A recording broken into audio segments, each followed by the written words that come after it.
Bueno, tenemos nuestro gambario con toda la técnica ya instalada, lo tenemos decorado, tenemos que llenar de agua y tenemos que hacer nuestro ciclado, ¿verdad?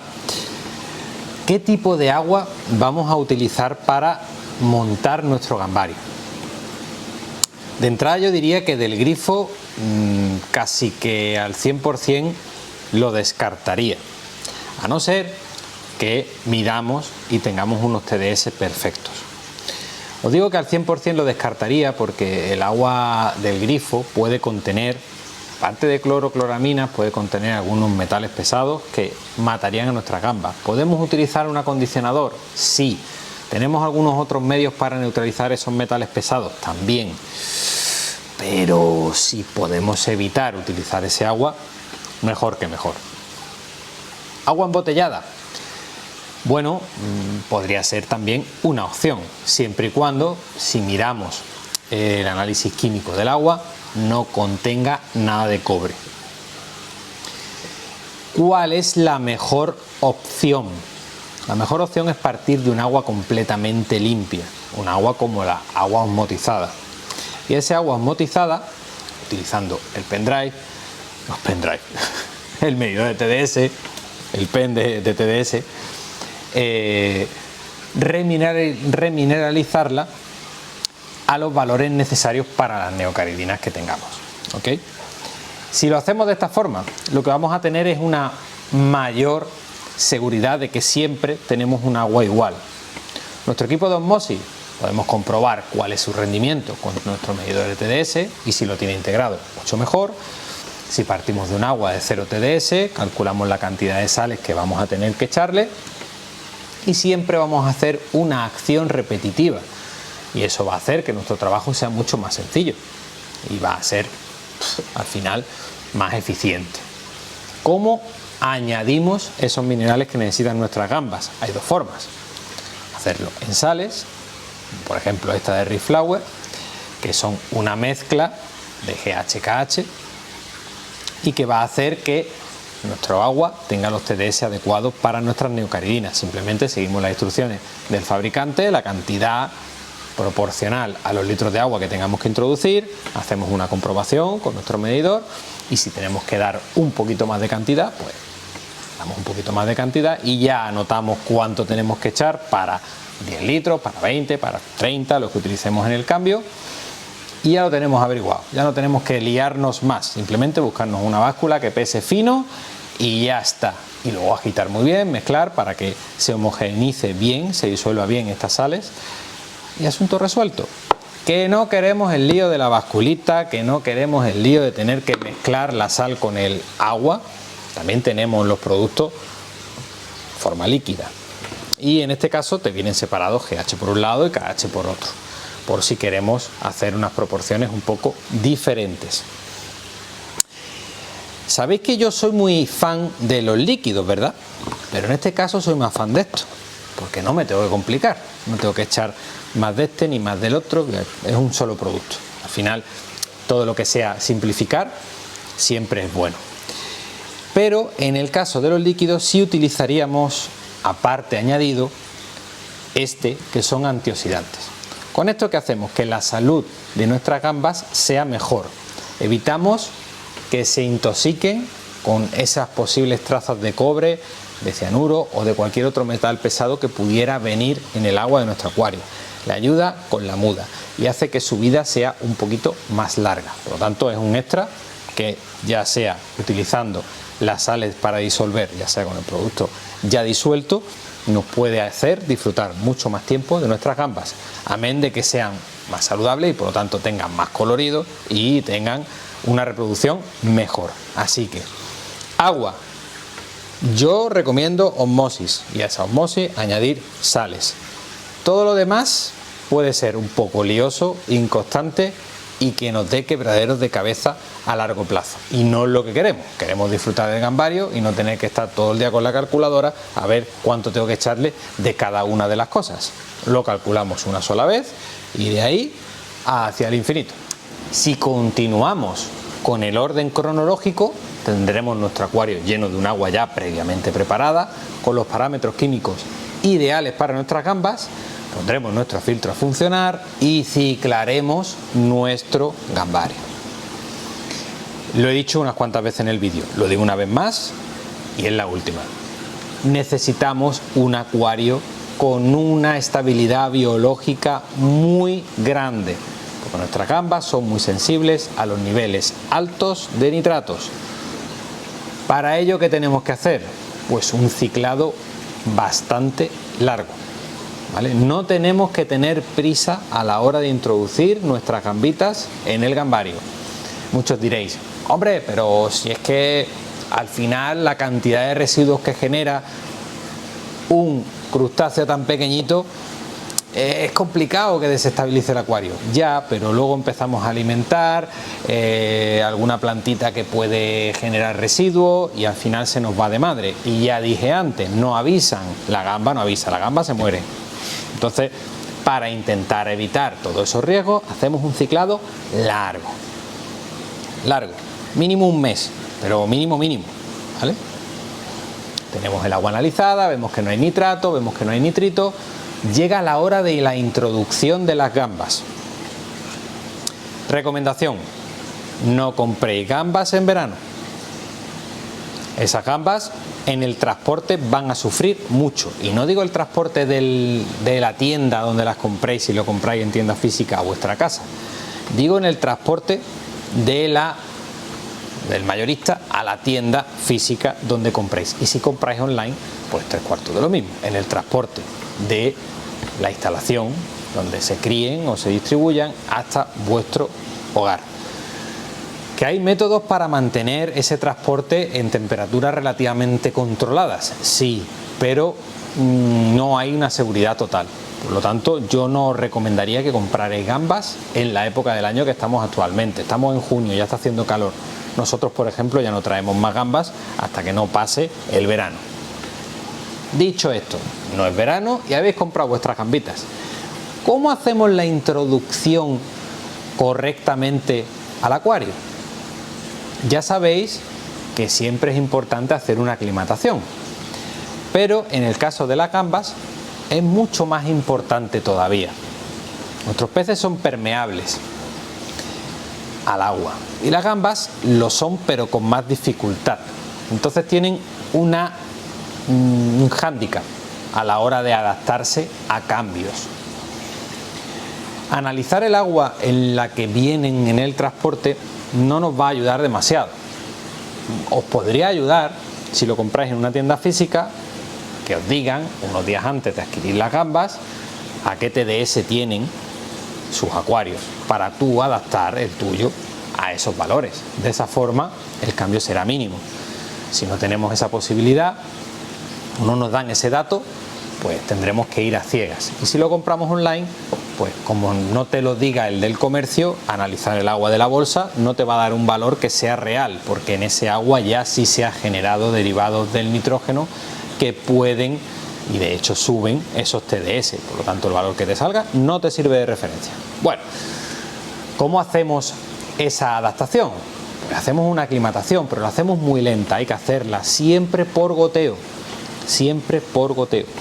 Metemos un macarrón dentro del acuario donde se van a alojar nuestras gambas con un grifito y dejamos que caiga una gotita, 2 gotitas por segundo, pam, pam, pam, pam, una aclimatación que puede durar 35, 40, 50 minutos para que la gamba pueda adaptarse muy lentamente a esa variación química, a esa variación en conductividad que va a tener de dónde venía a dónde la vamos a introducir.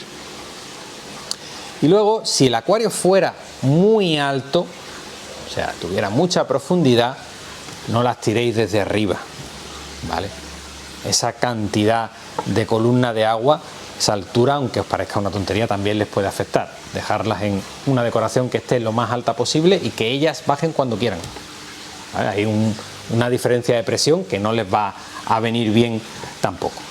Así que teniendo en cuenta todo esto, habremos montado un gambario de forma correcta y habremos hecho una introducción de nuestras gambitas de forma correcta. Por lo tanto, tenemos las bases para disfrutar un montón. Y el día después de llegar las gambitas, ¿qué pasa? Que estamos deseando alimentarlas, ¿verdad? Bueno, ¿cómo vamos a alimentarlas? Son animales que se van a alimentar casi en un 100% de materia vegetal. Si hemos metido hojas de almendro indio o corteza de almendro indio o piñas de aliso, tenemos plantas, tenemos musgo, tenemos maderas. En todas esas superficies se van a adherir fitoplancton y se van a adherir pequeñas algas donde nuestras gambas se van a alimentar. Aparte, como he dicho también, se van a alimentar directamente algunas que les gusta comer esas hojas de almendro indio o esas piñas de aliso. Pero no solamente vamos a dejar que nuestras gambas sean autosuficientes y se alimenten de lo que se genera dentro del acuario. Como lo que queremos es que crezcan saludables y poder reproducirlas, poder disfrutarlas en su plenitud, le tenemos que dar un alimento completo para ellas. Tienen que ser, tengo aquí escondido, alimentos hidroestables. A ver, este por ejemplo de Ocean Nutrition son unas pequeñas pastillitas con un contenido vegetal muy alto y que tienen una estabilidad dentro del agua de hasta 24 horas. Aunque os parezca increíble, una gambita tarda bastante tiempo en comerse una pastillita de estas. Y aparte, los que ya la habéis tenido sabéis lo que hacen, ¿no? Que una la coge, se la quita a la otra, se la lleva para acá, se la lleva para allá. Tienen bastante trajín con el alimento, entonces necesitamos que sea muy hidroestable y que toda esa manipulación la aguante bien y se puedan alimentar y no dejar mucho residuo. Tenemos también la tentación, seguro, de dar alimentos vegetales naturales frescos. ¿Es recomendable? Bueno, es un extra que le podemos dar. ¿A mí me gusta? No. ¿Por qué? Porque genera mucho residuo. ¿Qué día puedes hacer eso? Pues el momentito antes o el ratito antes de hacer el cambio de agua que tengas que hacerle al gambario, porque así ese residuo que te pueda quedar lo puedes retirar y no desestabilizamos la química del gambario. Yo tiraría de alimento procesado, además de todo lo que se genera dentro del acuario. El día que tengáis un gambario lo comprobaréis, o los que lo habéis tenido ya lo sabéis. La gamba no para de buscar alimento por el acuario durante todo el día está pastando, todo el día. El ratito que para de pastar es porque le hemos echado nosotros nuestro alimento, pero no veo la necesidad de ensuciar el agua de nuestro acuario dando alimentos sin procesar que generan mucho residuo.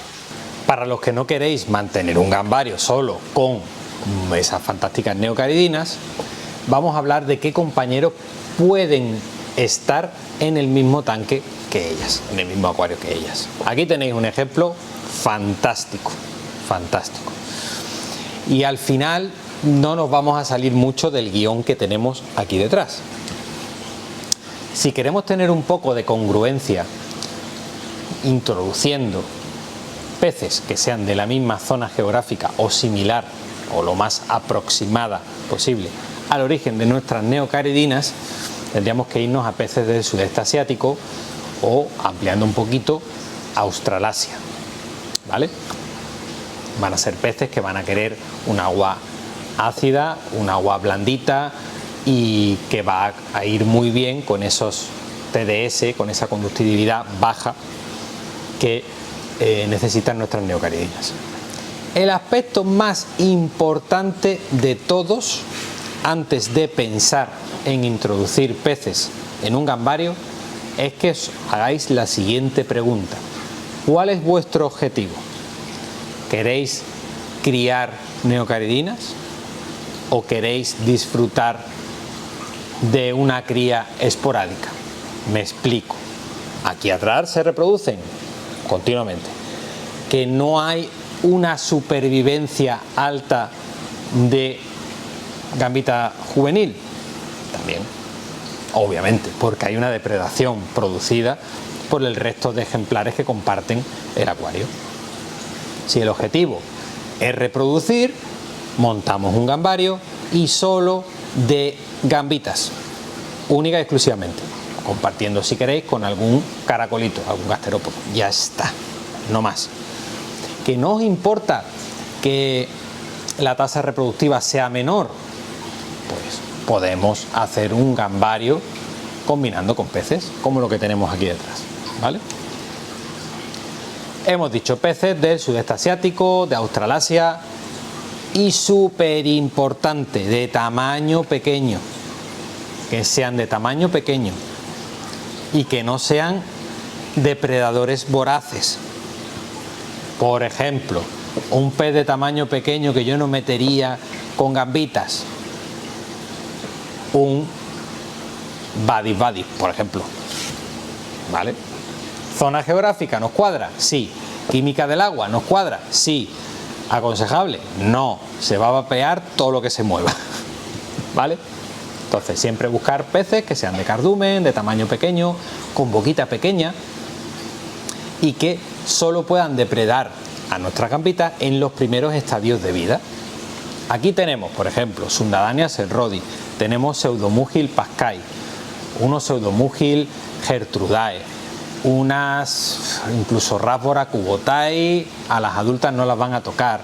Todos los boraras, Boraras mera, Boraras naebu, Boraras brillitae, todo ese tipo de pececitos de tamaño pequeño van a cuadrar muy bien. Danio eritromicon, Danio margaritatus, que conocéis todos como Galaxy, todos son perfectamente compatibles.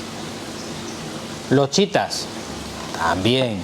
Gobios, también, siempre que sean de género tifodón, que son vegetarianos. Un rinogobio y una cosa de esas, no lo metáis que se va a poner las botas, pero vamos, encantado de la vida. Tenéis que seguir al final una regla muy sencilla. Peces que no puedan comerse a una gamba adulta y que tengan dificultades de comerse a una gamba subadulta.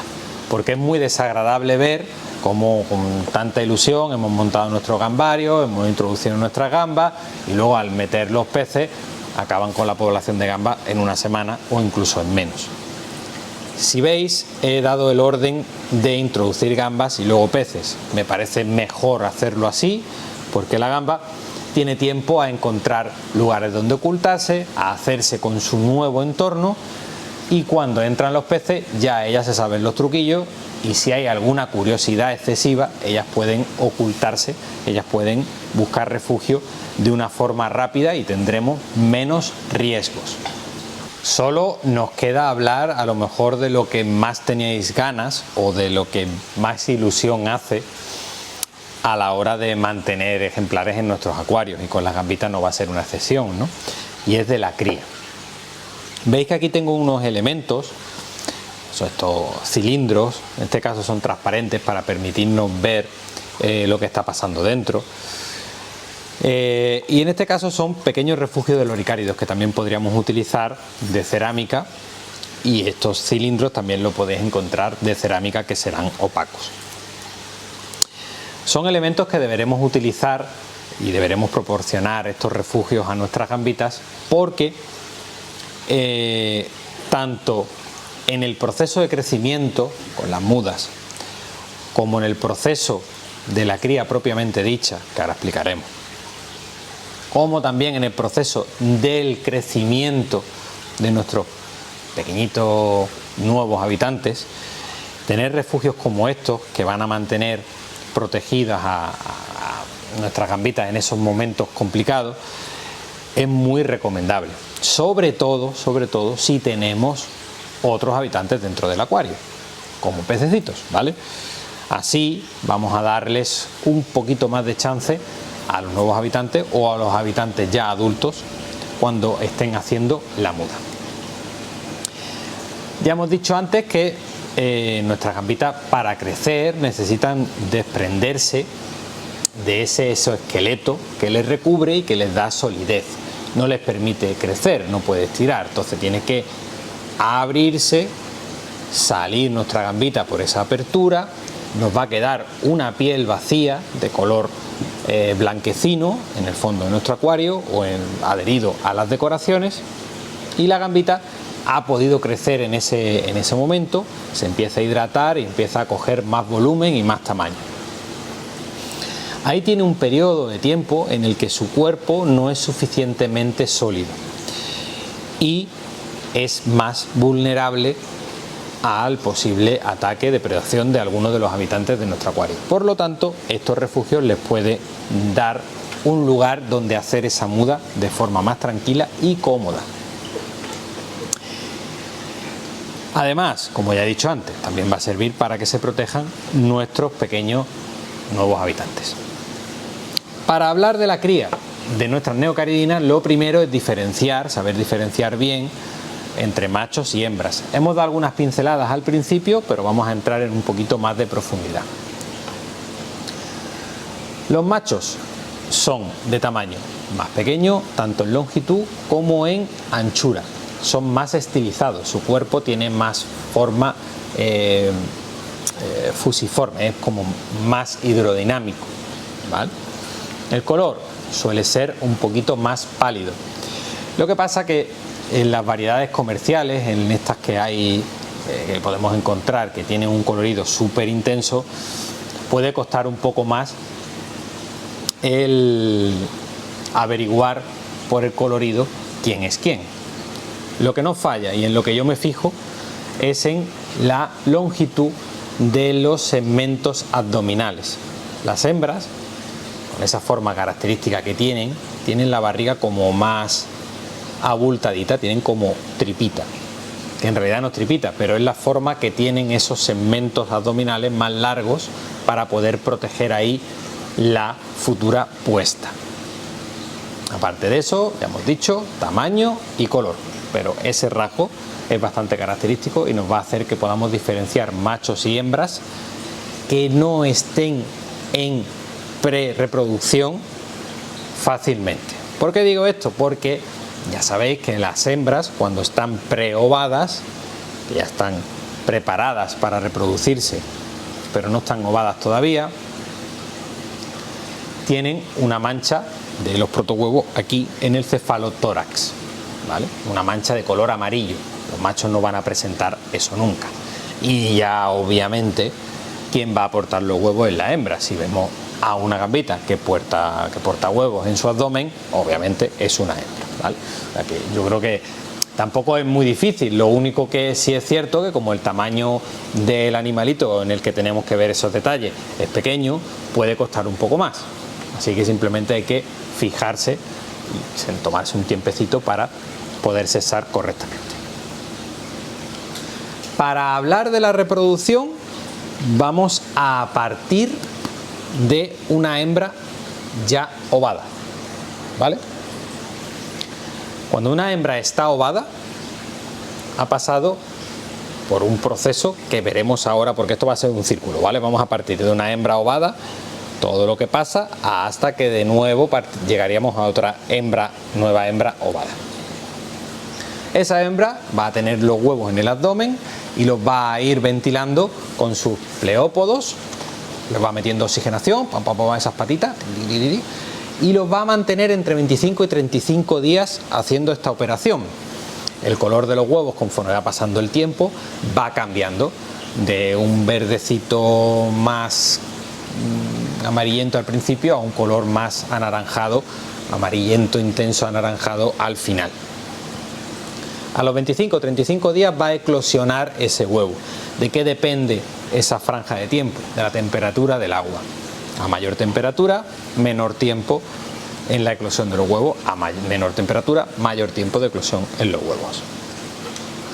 Una vez eclosiona, lo que va a salir de ahí es una pequeña larvita. Aunque veáis que el tamaño del huevo es muy grande, lo que sale es muy pequeñito. Son larvas que van a pasar durante 8 semanas, o sea, 60 días, entre 60 y 45 y 60 días, van a pasar por una serie de estadios, de fases larvarias, que al principio van a quedar fuera de nuestra vista y que luego vamos a poder ir viendo hasta que van a llegar a un estado de juvenil. El estado de juvenil ya sí tiene forma de gamba, es como una gambita adulta, pero en miniatura, formada perfectamente, con las mismas proporciones, con todos sus pares de patas, con todo exactamente igual. Antes de llegar ahí, tenemos 3 fases principales. Primera va a ser la fase de nauplio, después vamos a pasar a zoea, que ahí ya incluso podríamos intuir, después va a pasar misis, que ahí ya sí podríamos ver, y ahí vamos a pasar a el juvenil. Veis que esa fase ha sido relativamente larga, desde que la hembra ovada ha conseguido que su huevo eclosione. Tenemos un mesecito, 2 mesecitos más hasta que es juvenil, ya son 3 meses, pero a partir de ahí la cosa corre que se la espera, ¿vale? Ese juvenil se quiere reproducir ya, y el desarrollo es súper rápido, va a tener una serie de mudas muy rápidas, que nosotros incluso podremos ayudar con cambios frecuentes de agua, y en unos 15 días, a partir de unos 15 días puede alcanzar la madurez sexual. Brutal, ¿vale? Brutal. Por eso también es un invertebrado que se brinda a hacer todo lo que se ha hecho con él y conseguir todos esos coloridos que se consiguen, porque como el periodo de tiempo entre generación y generación nueva es muy corto, pues nos da para poder hacer muchos juegos. En un año podemos hacer barbaridades, ¿vale? Entonces, ese juvenil ya se ha hecho adulto y lo que quiere es reproducirse. El macho va a aprovechar la muda de la hembra para poder copular con ella. Cuando ha hecho la muda, su exoesqueleto es más blandito y permite que fecunde internamente a la hembra. Una vez fecundada internamente la hembra, a los días va a aparecer esa mancha amarilla que se irá desarrollando y se irá haciendo cada vez más grande, pasando por 3 fases diferentes.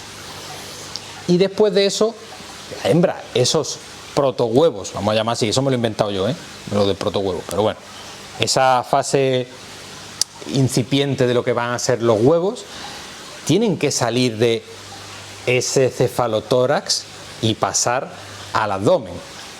De eso documentación hay poca, por no decir ninguna, yo no he encontrado nada, y en algún estudio que he leído dicen que no lo han podido detectar, o sea que no lo han visto, cómo es ese proceso. ¿Por qué? Porque tienden a ocultarse, de ahí la importancia de este tipo de elementos que tengamos en nuestros gambarios para criar gambitas, ¿vale?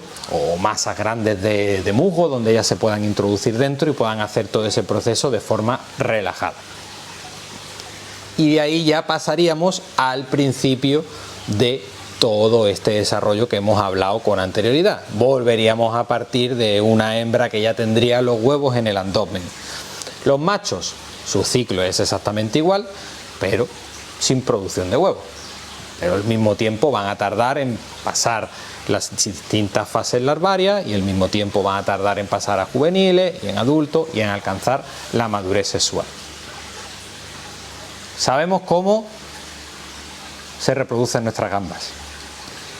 Ahora llega el momento peliagudo. El surtidito con las gambas neocaridinas no funciona, ¿vale? Si queremos criar gambas neocaridinas, debemos centrarnos en un solo color. Es verdad que tenemos la tentación, porque todas son muy bonitas, de tener 5 verdes, 5 amarillas, 3 azules, 2 rojas y 4 naranjas. Pero al final, cuando empezamos a reproducir distintos colores, lo que vamos a conseguir es que las siguientes generaciones vayan perdiendo esa línea y tengamos una coloración de neocaridina davidi salvaje, de esos tonos rojizos marronáceos que no son tan atractivos como el origen de las gambitas que tenemos. Al principio del vídeo hemos dicho que vivían entre 1,5 y 2 años. Lo repetimos, son animales que viven poco tiempo, pero como tienen esa tasa reproductiva tan brutal, es muy raro que nos quedemos sin gambitas en nuestro acuario siempre y cuando mantengamos unas condiciones adecuadas de alimentación, de cambios de agua y de constancia en los parámetros químicos adecuados para ellas y también de temperatura. Así que nada, yo creo que hemos hecho una descripción bastante detallada de cómo montar vuestro gambario, de cuáles son las necesidades especiales que tienen nuestras gambitas.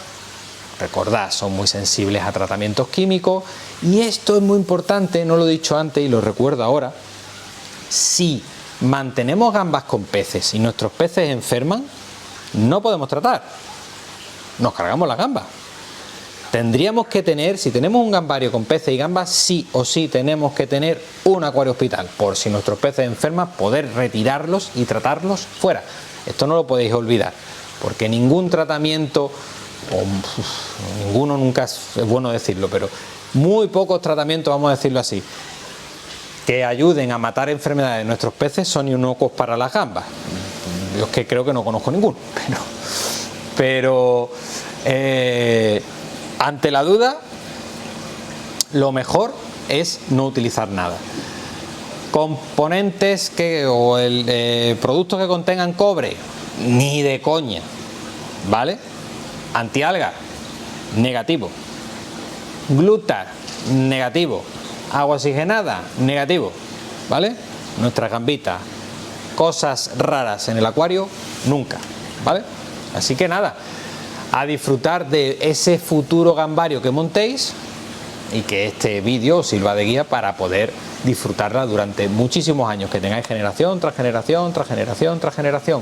Tened en cuenta que son muy cercanos a los insectos, por lo tanto, la consanguinidad no cuenta, olvidaros de ella. Da igual que tengáis una población de gambas que se reproduzcan entre ellas 100 veces.